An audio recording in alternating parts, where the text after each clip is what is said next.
Thank you, Mr. Master of Ceremony, for your efficient conduct of the proceedings so far. I'm sure everybody has been more than adequately acknowledged. But allow me, nevertheless, to do the formalities and start with acknowledging my good friend, Mr. Tony Hilton, the wannabe baby father for logistics. But Tony is my good friend, and we share with no mean-spiritedness whatever, because aside from being good friends, we are also neighbors. My constituency adjoins him, and I join with his comments in welcoming this development to the area, because when we see these developments, the first thing that comes to our mind is that people in our constituency will be employed, and so we're very, very happy for that. But in all fairness, acknowledgement must be given to Tony for being a visionary in this regard, regarding logistics, and for being a consistent supporter in government and outside of government for logistics. So Tony is a credible spokesperson in these matters. May I acknowledge Ambassador Ascola, our ambassador from the European Union, one of our strongest development partners. Good to see you, Ambassador. I'm very happy to hear that you are going to be participating with the Shipping Association of Jamaica to do some developments within the Newport West area. And I know I see certain persons smiling when Newport West is mentioned, because it is an area that has suffered from neglect. Unfortunately, that is the case, and it cannot be overlooked. The truth is that at one point in time, that area, when it was being developed, would have given the country as much hope as this development now is giving. But with the passage of time, the infrastructure in that area degraded. And like the story for much of Jamaica as it relates to infrastructure, it was not maintained over a long period of time. Tony and myself, we have this debate back and forth in Parliament regarding a phenomenon which we call the orphan roads. Again, we go back to paternity. These are roads that are not on any particular gazette or register. They were built probably on development estates, as was the case for Newport West. That was an industrial estate which was developed. The road should have been turned over to the local authorities. There is a dispute as to whether, maybe Mayor, you could inform me what the true position is, whether or not the KCAC owns those roads or not. But nevertheless, Newport West is a national asset, and the government has an interest in it. And so we have directed the NWA to dedicate some resources along with the other partners in Newport West. So I know that there is a group collaborating presently to work out the details of how the resources will be mobilized. So yes, for those persons here who have an interest in Newport West, there will be, if they haven't started already, some movement towards the proper repair of the road infrastructure in that area, which would only complement the development of this area for logistics. Let me again acknowledge His Worship the Mayor Andrew Swaby and other members of the Municipal Corporation who may be here, Mr. Christopher Nakash of Proven Properties, Mr. Kim Clark, Chairman of Kingston Gateway Warehouses and SAJE Logistics Infrastructure Limited. You know, I made a note of Aisha's presentation, and in her presentation, she said that, you know, visions that are not actioned remain a dream. I thought it was very instructive. I don't know if she was throwing words at Tony.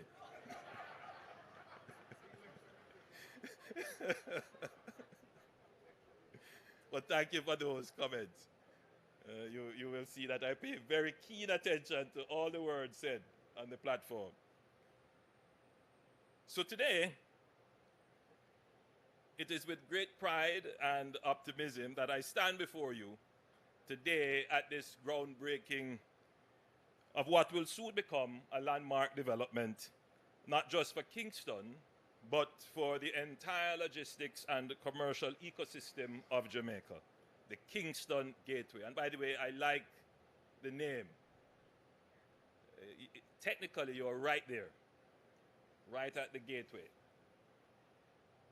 We take this project as a physical symbol of confidence in Jamaica's growth trajectory, confidence in resilience and innovation of our private sector, and confidence in partnerships, public and private, that are shaping a modern, prosperous future for our country.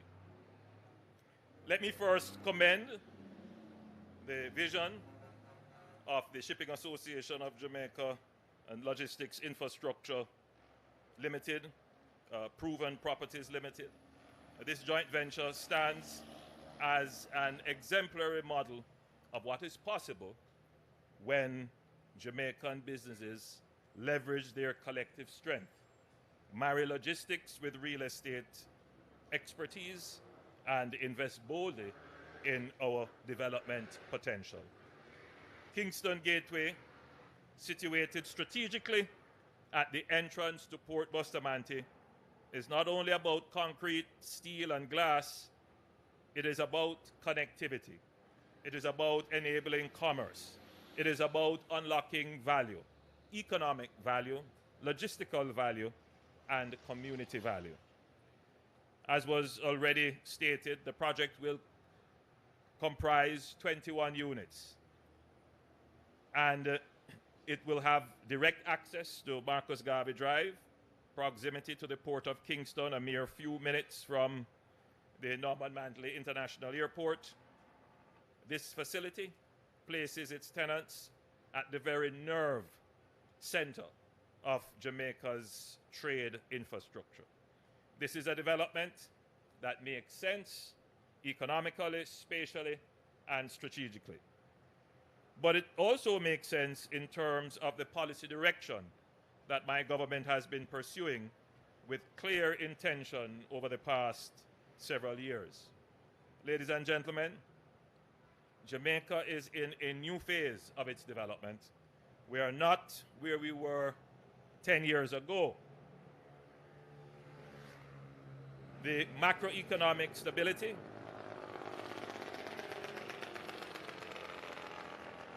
true word, that we have fought hard to secure is now bearing fruit in the form of increased investor confidence, both local and foreign. Today, projects like Kingston Gateway are not exceptions. They are becoming the norm.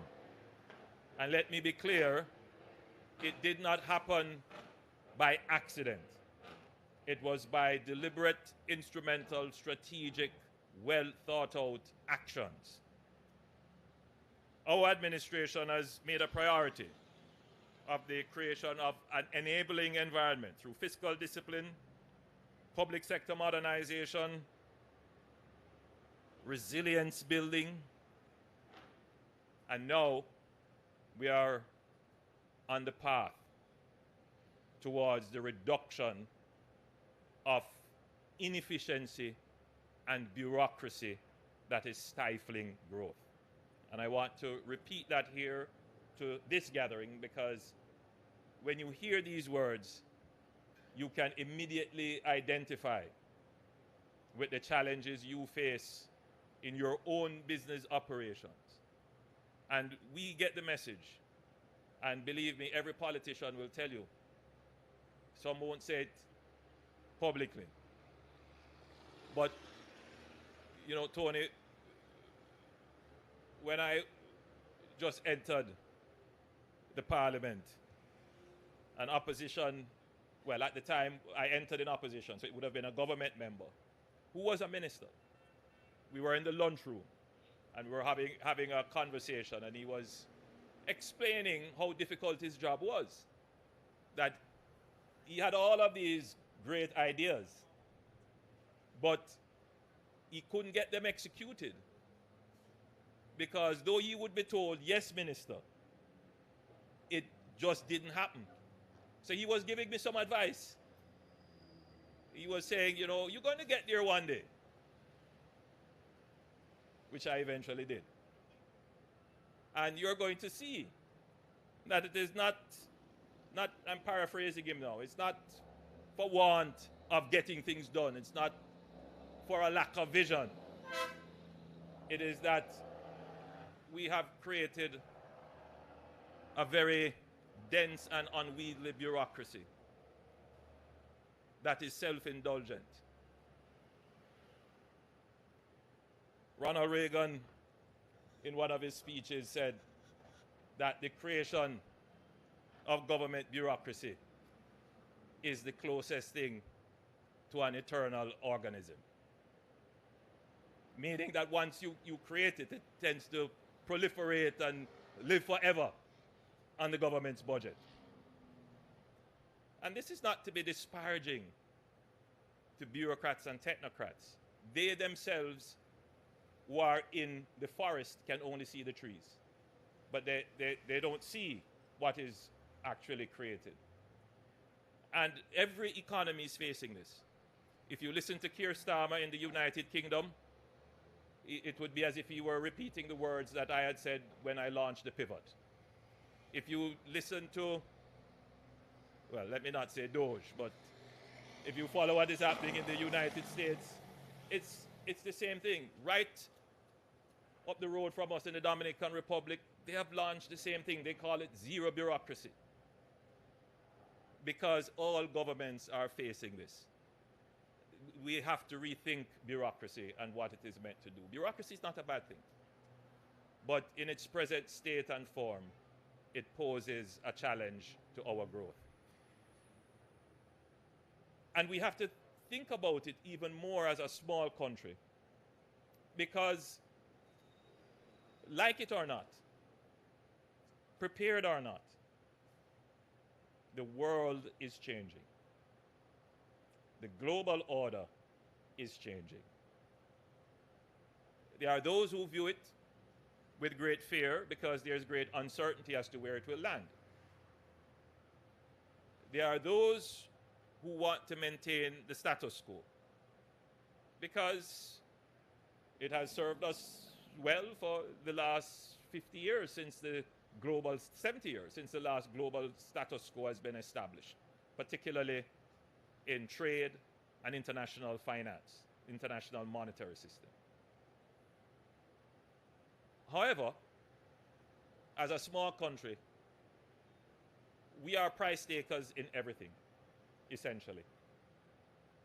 And our strategy is, yes, we must always add our voice to preserving the multilateral system, because it is the only system that gives a voice to small countries like Jamaica.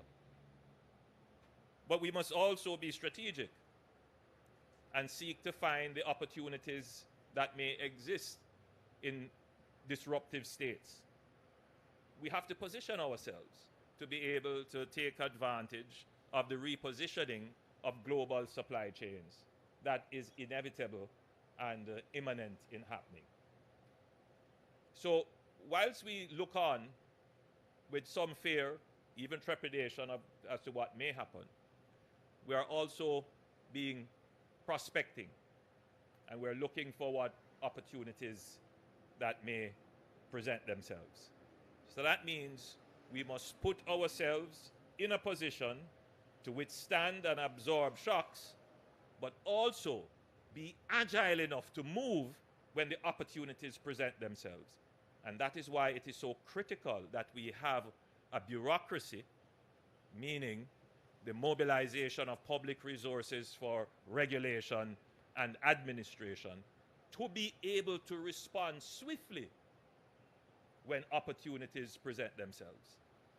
And that is the next phase of the change that we will bring to Jamaica. Let's be realistic. Jamaica wants to be a logistics hub. Tony had this notion of we are going to be the fourth node in the global logistics hub. And it is a dream I share. It is a vision that I'm trying to bring to reality. I'm a good godfather to this.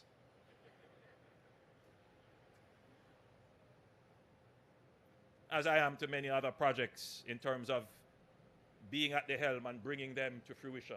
Things that have been dreamed of and thought of, it has been my honor, actually, to bring them to fruition.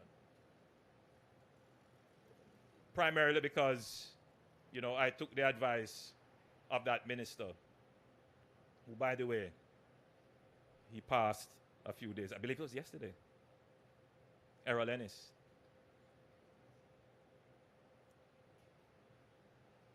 So, we have said we want to be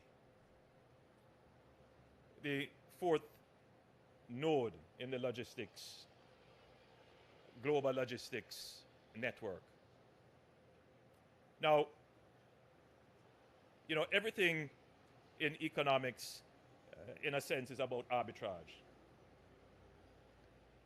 And when, you know, countries decided that, hey, I'm going to move up the production ladder and I'm going to take on more technology-driven and higher value services, I can pass on the production of lower value services because there's a labor arbitrage, lower price, and I can pass on more complicated and, you know, challenging production to other areas because there is a regulatory arbitrage.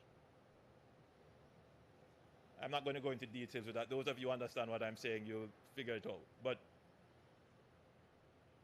and so the global production system is structured in that, you know, companies are looking for areas where their costs can go down, where the regulation is not so difficult, and the production value is high. If Jamaica wants to participate in this, we must not only have the labor component as our productive edge and our competitive edge, we must also have a regulatory environment that is a competitive edge for business.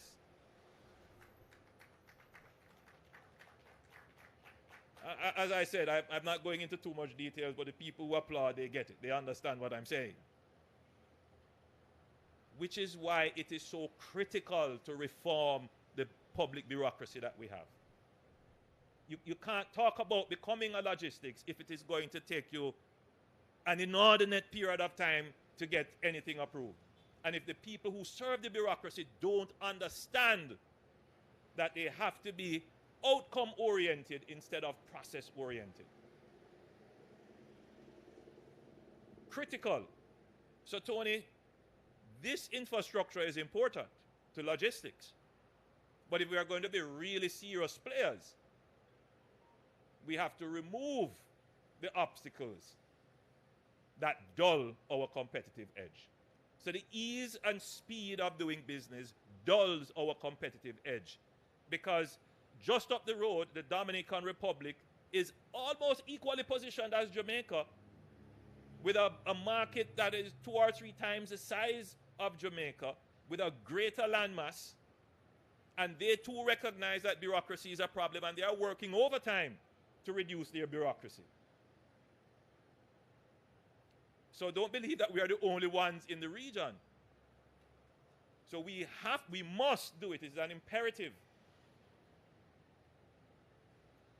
Absolute imperative. So I just wanted to say, Tony, that you're correct. Both political parties believe that Jamaica can be a critical node in the global logistics system. But we have to work assiduously now to do what is necessary to ensure that we can actually fulfill that dream. And there are several things. The first is to give the investors who will come here the confidence that the economy is stable. And I believe we can check that box. The second thing is to give the investors who will come here the confidence that the politics is stable, that they don't have a political risk. And I think that we can also check that box. The third thing is to establish the regulatory system, a part of the regulatory system, which is the incentive system. And I believe we can say we are 90% there with the establishment of the omnibus legislation and the special economic zone system. So we can check that box. The fourth thing is the infrastructure. I'm going to break up infrastructure into two parts. One is the public infrastructure. If I decide to operate in Jamaica, can I be guaranteed of a high uptime in electricity and water? And can I move from the ports to my near port locations quickly? And is there enough security there? I think we are more than 50% of the way there, and we are improving every day. Certainly the highways that we have put in makes a tremendous difference. The other part of the infrastructure would be the actual port and logistics related infrastructure. So for example, do you have enough space on your ports to clear the containers? What's the throughput time on your port? How fast is the port moving? I think that what we have done with the divestment of the port of Kingston and the investments that the concession operator has made, we are more than 50% of the way there, but we are still constrained. And I'm happy to see Professor Shirley is here from the Port Authority. And we have some great visioning. Well, we have done some great visioning. It's time to implement, which is to actually get the Westlands into operation to expand the port. There is a plan to kind of shift Marcus Garvey Drive and have a merger with the existing Spanish Town Road and to take up those. What I'm saying is those people who understand it will immediately get it. So, and it's difficult to say these things by just throwing them out because somebody's going to pick it up and somebody's going to make an uninformed criticism, and then you end up in an argument and the public gets confused without actually knowing, because these kinds of things require deeper explanation as to why we have to do them, which is usually the case when we start to have these kinds of conversations. But it's important to be said, particularly to this audience, that we recognize that if we're going to be serious, Tony, we're going to have to expand particularly the near-shore and near-port operations of the port, and we need more lands in order to do that. We have a plan for the Westlands, and we also have to look at what we're going to do with Tinson Pen and the lands between Spanish Town Road and Marcus Garvey Drive, which we're going to have to address. And then there are other issues, of course, telecommunications and cybersecurity. All of those things are critically important. And then we have to look at what are our special trade arrangements. What are the special provisions that we have with major trading partners? And so Jamaica has to make sure that it is in a position to negotiate the best deals for itself, and indeed, as we are part and an important part of CARICOM, for CARICOM. So we are very serious about making Jamaica the fourth node in the logistics hub. And as you can see, we are working on all of the critical areas. One area of infrastructure that I wanted to point out, I was reluctant in doing it because it is really proven and SAJ's day, but I think I can say it.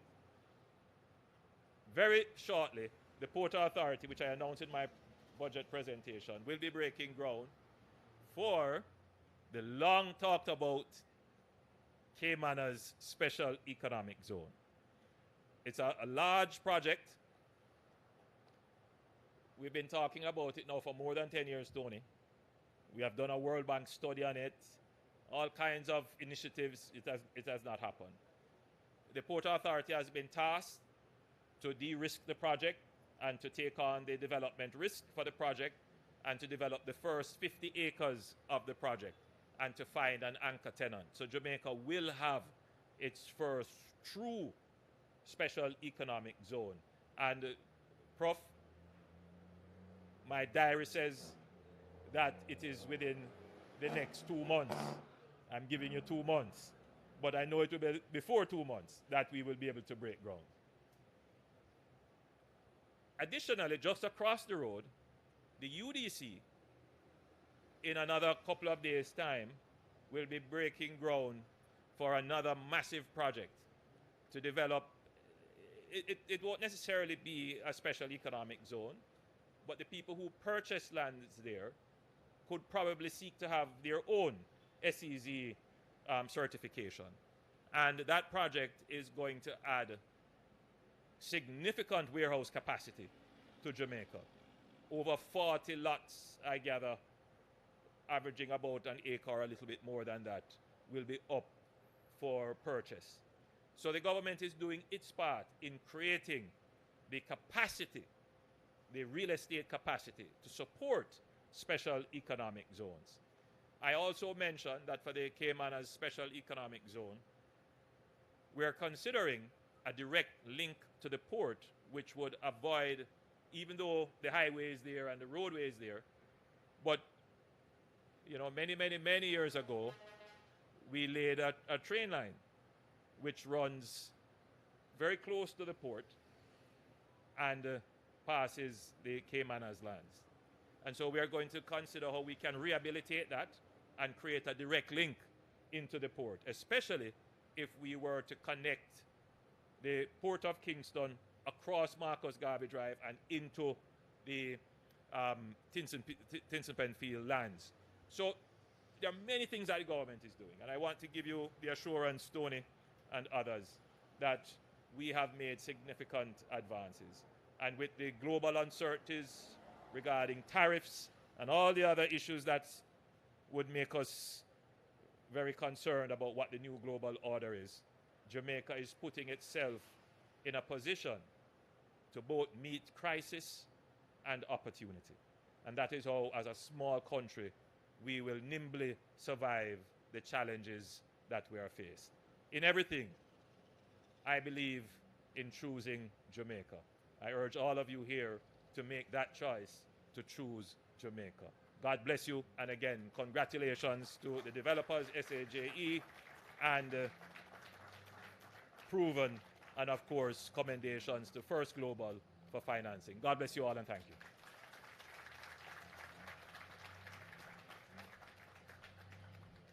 Ladies and gentlemen, choose Jamaica.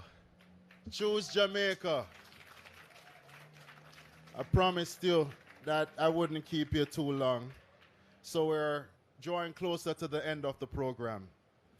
Ladies and gentlemen, as we approach the end of today's event, I extend a heartfelt gratitude